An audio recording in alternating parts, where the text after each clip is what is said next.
Ketua Umum PSSI Erick Thohir menekankan kepada Coach Shin bahwa laga melawan Jepang dan Arab Saudi apapun caranya harus bisa ambil poin. Dan sebenarnya hal itu cukup realistis mengingat kita bermain di kandang sendiri. Maka dari itu mengingat level pertandingan yang pasti 2 kali lipat jauh lebih sulit, tim Garuda sangat butuh dukungan ekstra. Nah, soal dukungan sendiri, Jepang pun sebagaimana diketahui, kabarnya akan mendatangkan kurang lebih 4.500 supporter ke GBK. Jumlah yang dirasa cukup besar bagi ukuran tim tamu. Namun perlu diingat juga, keluarga Korea yang ada di Indonesia juga akan datang ke GBK buat mendukung tim Garuda. Selain itu, PSSI juga telah mengumumkan akan memberikan diskon khusus untuk tiket pertandingan Timnas Indonesia melawan Jepang dan Arab Saudi di bulan ini. Hal ini sekaligus menjadi kesempatan istimewa bagi para supporter untuk mendukung langsung tim kesayangan mereka dalam 2 laga penting ini. Ya, untuk mendukung antusiasme supporter, PSSI menyediakan potongan harga bagi pemilik Garuda ID. Diskon terbesar diberikan pada kategori tiket premium West and East dengan potongan hingga Rp350.000. Dari harga normal Rp1,7 juta, supporter yang memiliki Garuda ID hanya perlu membayar sebesar Rp1,4 juta. Sementara itu bagi kategori tiket termurah yaitu Upper Garuda, harga awal Rp300.000 akan menjadi Rp240.000 jika menggunakan Garuda ID. Harga ini diketahui mengalami penurunan jika dibandingkan dengan pertandingan saat versus Australia September lalu.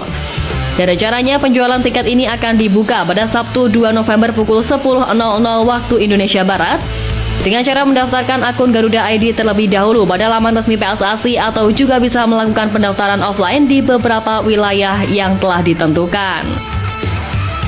Sementara itu, dengan antusiasme supporter Indonesia yang meluap di laga bulan ini, penggemar dari Jepang pun juga tak mau kalah dengan akan datang langsung ke Stadion GBK untuk mendukung negaranya. Menurut media asal negeri Sakura, kehadiran supporter Jepang ini dikarenakan mereka tidak ingin meremehkan pertandingan melawan tuan rumah. Sebab seperti yang semua pihak tahu, Timnas Indonesia memiliki target ambisius untuk lolos dalam gelaran Piala Dunia untuk pertama kali dalam sejarahnya. Tentu saja bukan hal yang sepele bagi supporter Jepang, mengingat mereka harus menempuh jarak jauh dan mengeluarkan biaya yang tidak sedikit untuk ini. Dengan rata-rata harga tiket penerbangan Jepang-Indonesia berdasarkan aplikasi jasa penerbangan, harganya berkisar di angka Rp5,3 juta. Dan jika dikalikan 3.000 orang, maka supporter Jepang harus mengeluarkan uang senilai Rp15,9 miliar atau sekitar Rp31,8 miliar untuk perjalanan pulang pergi. Sedangkan untuk harga tiket, jika diambil perumpamaan mereka ambil harga Rp1 juta, maka biaya yang perlu dikeluarkan adalah senilai Rp3 miliar. Dengan demikian, minimal supporter timnas Jepang akan mengeluarkan uang senilai Rp34,8 miliar, yang mana nilai itu pun belum termasuk biaya penginapan dan konsumsi selama mereka ada di Indonesia. Tapi terlepas dari itu, kehadiran supporter langsung ke GBK ini pastinya akan menambah seru vibes pertandingan nanti. Karena di sana selain ada supporter Indonesia, ada supporter dari Korea dan juga Jepang yang bagaimanapun 2 negara tersebut adalah rival besar dalam sepak bola. Di sisi lain terkait laga versus Jepang nanti, Coach Shin secara pribadi mengaku siap buat melakukan apapun agar Indonesia bisa ambil poin. Termasuk kabarnya sebagaimana dikutip di Timnazone_ID, kepulangan Sintayong ke negaranya yakni Korea Selatan usai kalah dari Cina kemarin rupanya bukan untuk pelesiran semata. Diketahui kalau Coach Shin disinyalir langsung menemui pelatih legendaris Korea Selatan yakni Ho Jung-moo untuk meminta masukan terkait 2 laga di bulan November khususnya soal melawan Jepang.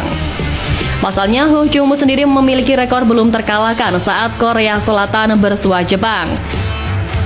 Ya, menurut Coach Shin sendiri, Jepang memang tim tersulit di grup ini. Tapi dengan pengalaman yang ia miliki, pelatih asal Korea Selatan itu yakin para pemain Indonesia bisa memberikan added value di laga tersebut.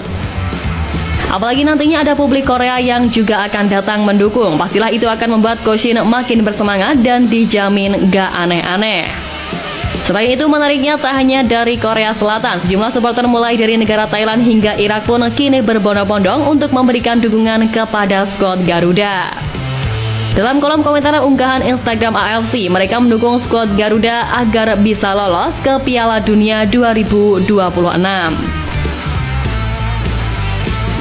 Tentu saja seluruh dukungan yang ada ini harus bisa dijadikan motivasi bagi timnas Indonesia untuk menampilkan permainan yang lebih baik lagi dibandingkan laga bulan lalu. Dan untuk menghadapi tim sekuat Jepang, Indonesia harus membenahi beberapa hal demi menjaga kualitas permainan. Di laga lawan Bahrain dan Cina kemarin, lagi-lagi masalah penyelesaian akhir skuad Garuda masih sangat buruk. Sejak lama Indonesia memang dinilai memiliki masalah yang cukup mendasar soal penyelesaian akhir atau finishing ini. Di laga lawan Cina kemarin misalnya, tim Merah Putih hanya mampu melakukan tembakan sebanyak 7 kali yang mengarah ke gawang lawan dan hanya berbuah 1 gol. Kondisi ini tentunya perlu dibenahi oleh Sintayong untuk mengatasi masalah buruknya penyelesaian akhir di lini depan. Nama-nama penyerang seperti Ragnar Oratmangun, Rafael Strijk, Ramadan Sananta, Hoki Caraka, dan Dimas Derajat diharapkan mendapatkan pelatihan khusus dalam aspek penyelesaian akhir mengingat adanya kehadiran Yom Ki-hun sebagai pelatih baru. Kemudian selain itu, dalam laga melawan Cina kemarin, lini belakang Indonesia seakan-akan kehilangan kekokohannya, tak seperti yang ditunjukkan pada laga-laga sebelumnya. Bahkan 2 gol yang dicetak oleh Cina merupakan buah dari kesalahan koordinasi di lini belakang skuad Garuda. Mengingat Jepang merupakan tim tersubur sejauh ini di grup C dengan telah mencetak 12 gol dari 4 laga, tentunya padunya lini belakang harus lebih ditingkatkan lagi. Apalagi tentunya banyak nama penyerang di sektor depan timnas Jepang yang perlu diwaspadai oleh JIZ dan kawan-kawan di lini belakang. Tak berhenti soal penyelesaian akhir dan lini belakang yang kurang padu, tak dapat dipungkiri bahwa memang kedalaman skuad timnas Indonesia di beberapa sektor masih belum merata. Beberapa sektor seperti bek kanan, bek kiri, dan bek tengah ternyata masih memerlukan kedalaman skuad yang merata. Hal ini harus bisa segera diatasi oleh Sintayong dikarenakan posisi-posisi tersebut merupakan sektor sentral di lini pertahanan timnas Indonesia. Ya, terlepas dari apapun, Jepang dan Arab memang tim hebat. Tapi kami yakin semua elemen timnas Indonesia sudah belajar dari kesalahan yang ada. Harapannya jelas, Coach Shin akan menurunkan komposisi terbaik sesuai dengan kapasitas yang dimiliki. Dan pasti Coach Shin juga mengerti karena kemarin dalam evaluasi pun Pak Erik meminta beliau untuk lebih mematangkan taktiknya.